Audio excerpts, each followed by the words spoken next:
She wasn't the client, she wasn't the family, but she was determined to condemn every single photo of that sacred christening. Hi there, so I work for a photographer on the side, and about 2 months ago she was booked for christening.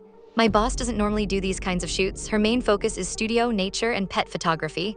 However, the person who wanted to book her was a friend of friend, and my boss was fine with the fact that she had limited experience with this specific type of event.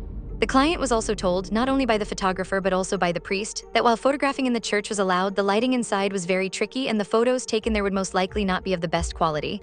She was fine with that, especially since she got an awesome friendship deal. She only paid around $450 for half a day of shooting in different locations, 150 pictures in an album and 10 portrait pictures. My boss even agreed that it would be no problem if the client's sister-in-law SIL wanted to join in, have her child baptized at the same time, and get included in the photos. The client herself was awesome to work with. She was kind, liked the pictures, picked out what she wanted, and seemed very happy.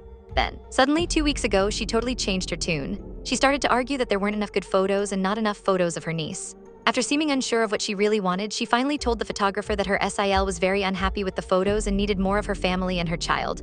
This was laughable, considering my boss delivered more than the agreed amount of photos, plus double the portrait pictures that were agreed upon for both families. The SIL's family was not only included but also got their own album and portrait pictures, even though this was never agreed upon in the contract. The client felt very uncomfortable ranting on her SIL's behalf, so she gave the SIL the photographer's cell phone number, and now she's driving us crazy.